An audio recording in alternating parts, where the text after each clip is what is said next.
ఆ బొట్టులోంచి వస్తోంది, అమ్మవారి బొట్టులోంచి ఇన్ని బొట్లు ప్రకాశిస్తున్నాయి. ఆ బొట్టు ఎవడు చూస్తున్నాడో వాడు అద్భుతమైన శక్తిని పొందుతాడు. ఏమిటండి మీరు మాట్లాడేది, బొట్టుకంత శక్తి ఉంటుందా అంటారేమో. 3 గజాల గుడ్డముక్క మీద 3 గీతలు గీసి రంగులు వేసి రాష్ట్రపతి ఎందుకు సెల్యూట్ చేస్తున్నాడు రిపబ్లిక్ డే నాడు? భారతదేశ సార్వభౌమాధికారం అంతా 3 గజాల గుడ్డలో ఉందా? నువ్వు ఉందని నమ్మావు, ఉందంతే. భారత సర్వసైన్యాధ్యక్షుడే వందనం చేస్తున్నాడు జాతీయ పతాకానికి, ఉందని నమ్మి. నువ్వు పెట్టుకున్న నమ్మకానికే అంతుంటే వేదం చెప్పిన దానికి ఎంత నమ్మకం ఉండాలి నీకు? వేదం చెప్పింది పరమ సత్యం. ఆ తల్లి బొట్టు యొక్క దర్శనం చేత నువ్వు సమస్త మంగళములను పొందుతున్నావు. ఆ బొట్టు చూసిన వాడు బొట్టు పెట్టుకోవాలన్న స్పృహని పొందాలి, బొట్టు పెట్టుకుని అటువంటి స్థితిని పొందాలి. కలిపురుషుడి యొక్క ప్రజ్ఞ ఎక్కడుంటుందంటే, దేశమునందు శోభాస్కరముగా ఉండకుండా చెయ్యాలంటే ఏది సమస్త శోభలకు స్థానమో దాన్ని పాడు చేసే ప్రయత్నం చేస్తాను. దాని వలన లోకమునకు జాడ్యములన్నీ ప్రారంభమవుతాయి. చెట్టు చంపడానికి చెట్టుని నరికి ప్రయోజనం లేదు, వేళ్లు నరికేస్తాను. ప్రాజ్ఞులు అర్థం చేసుకోగలరు. కాబట్టి అంతటి వైభవమున్న అమ్మ. కాబట్టనే మహానుభావుడు దుర్వాసో మహర్షికి అమ్మవారు ప్రత్యక్షమైంది, ఎదురుగుండా నిలబడింది. నిలబడితే అమ్మవారు పెట్టుకున్న బొట్టు చూస్తూ ఆయన శ్లోకం చెప్పారు. ఈ శ్లోకాలు విన్నంత మాత్రం చేత ఏమవుతుందంటేనండి, ఇంతకు ముందు సంస్కారం లేకుండా ప్రవర్తించిన వాళ్ళు ఎవరైనా ఉంటే ఇప్పుడు ఈ శ్లోకాలు విని ఈ నామం చెప్పి ఆ బొట్టు దర్శనం చేస్తే ఇంతకు ముందు పోగొట్టుకున్న సంస్కారం వల్ల వచ్చిన పాపం పోతుంది, పోయి మళ్ళీ శోభ కలుగుతుంది. అందుకు నా శ్లోకాలకు అంత గొప్పతనం వచ్చింది. కుంకుమ లలామ భాస్వన్నిటలాం కుటిలతర చిల్లికాయుగళాం నాళీక సదృశ నయనాం నాసాంచల కలితమౌక్తికాభరణాం. ప్రకాశిస్తున్నటువంటి కుంకుమ బొట్టుతో మెరిసిపోతూ అమ్మవారు దర్శనమిచ్చింది దుర్వాసో మహర్షికి. అప్పుడు చేసినటువంటి ఆర్యా ద్విషతిలో రాస్తారు. కాళిదాస మహాకవి ఒక రచన చేస్తూ ఒక మాట అంటారు.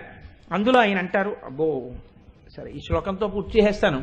ఆయన అంటారు, ఇంత శోభలు ఎక్కడి నుంచి వచ్చాయి, ఆ బొట్టుకంత శక్తి ఎక్కడిది అంటే, ఆ బొట్టుని ఒక్కసారి చూసి నమస్కరించగలిగితే, ఆ బొట్టు యొక్క గౌరవాన్ని నువ్వు తెలుసుకోగలిగితే, చేటి భవన్ నిఖిల కేటి కదంబవన వాటీషు నాకి పటలి కోటి రచారుతర కోటి మణి కిరణ కోటి కరంబిత పద పాటి రగంధకుచ సాటి కవిత్వ పరిపాటి నగాధిపసుత ఘోటి కులాధిక ధాటి ముదార ముఖ వీటి రసేన తనుతాం.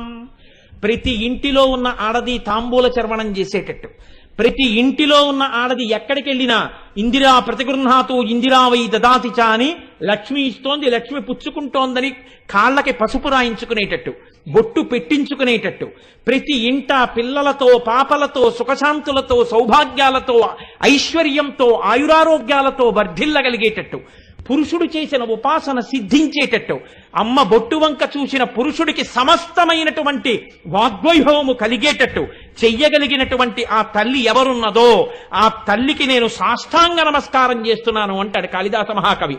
ఆ బొట్టంత గొప్పది. మీకు నేను ఒక్క మాట మనవి చేసి పూర్తి చేస్తాను. నేను ఇప్పటి వరకు ఆడదాని బొట్టు గురించి చెప్పాను, పురుషుడి బొట్టు గురించి ఒక్క మాట చెప్పి పూర్తి చేసేస్తాను.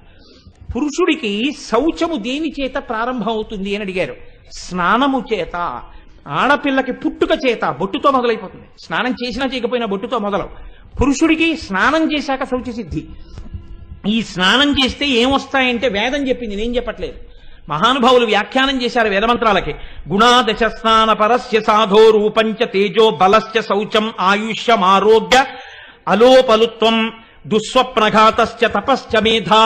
గొప్ప మేధాశక్తి, గొప్ప తపశ్శక్తి, ఈశ్వరుని యందు భక్తి, అంతకు ముందు రాత్రి కన్నటువంటి దుస్వప్నములన్నింటినీ పోగొట్టుకోగలిగినటువంటి శక్తి, దానితో పాటుగా గొప్ప తేజస్సు, మంచి బుద్ధి, మంచి బలం, మంచి శౌచం, ఇన్నిటినీ పురుషుడు స్నానం చెయ్యగానే పొందుతాడు. ఈ స్నానం చెయ్యగానే పురుషుడు వీటిని పొందినా మళ్ళీ ఆడదాని బొట్టు రక్షించినట్టే ఆయనను రక్షింపబడడానికి, ఆయన ఎందుకు రక్షింపబడాలి అంటే మళ్ళీ శరీరం ఎప్పుడు మలాన్ని వదిలిపెట్టేస్తుంటుంది. ముక్కు మలం వదిలేస్తుంది, చెవు గులిమి వదిలిపెట్టేస్తుంది, రోమరంధ్రాల్లోంచి చెమట వచ్చేస్తుంటుంది, మళ్ళీ అపవిత్రుడైపోతుంటాడు. దీన్ని కాపాడుకోవడానికి ఒకే ఒక్క మార్గం పురుషుడికి మిగిలినదేది, స్నానం చెయ్యగానే బొట్టు పెట్టుకుని పురుషుడుంటే ఇతర కారణముల చేత అశౌచము పట్టుకోకుండా, అశౌచము కబళించకుండా అతని యొక్క శౌచమును నిలబెట్టి అతని బుద్ధిని, అతని బలాన్ని, అతని ఆరోగ్యాన్ని, అతని శౌచాన్ని, అతని మేధస్సుని, అతని సుఖాన్ని, సంపత్తిని, సమస్తమైనటువంటి వైభవాల్ని రక్షణ కవచమై నిలబెట్టగలిగినటువంటి ఆదిశక్తి యొక్క శక్తి పురుషునకు భ్రూమధ్యమునందు పెట్టుకున్నటువంటి బొట్టు యందు ప్రకాశించి కాపాడుతుంటుంది. కాబట్టి ఇంతమందికి ఇన్ని రకాల రక్షణ చేయగలిగిన ఈ బొట్టు యొక్క శక్తి ఆ జగదంబ బొట్టులోంచొస్తోందని ముఖచంద్ర కళంకాభమృగనాభి విశేషక అని వసిన్యాది దేవతలు అమ్మవారి యొక్క బొట్టుని కీర్తించినటువంటి ఘట్టాన్ని ఇవాళ పరమోత్కృష్టమైన రోజు ఆదివారం, పుష్యమాసం, పంచమి, త్యాగరాజం స్వామివారు రామచంద్రమూర్తిలో ఐక్యమైనటువంటి రోజు. ఇటువంటి రోజున ఇటువంటి ఘట్టాలు రావడం కేవలం అమ్మవారి యొక్క నిర్హేతుక కృపా కటాక్షం. రేపటి రోజున మిగిలిన నామాలు అమ్మ పలికించినది పలుకు.